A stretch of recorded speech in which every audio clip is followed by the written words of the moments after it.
I got a military-age male on a cell phone watching the convoy, over. If you think he's reporting troop movement, you have a green light. Your call, over. Maybe he's just calling his old lady.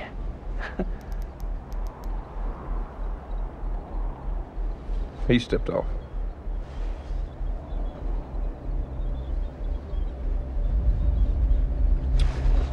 Hold on, I got a woman and a kid 200 yards out, moving towards the convoy.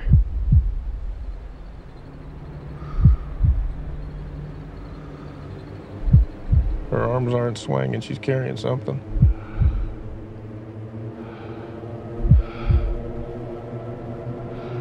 Yeah, she's got a grenade. She's got an RKG Russian grenade. She's saying to the kid.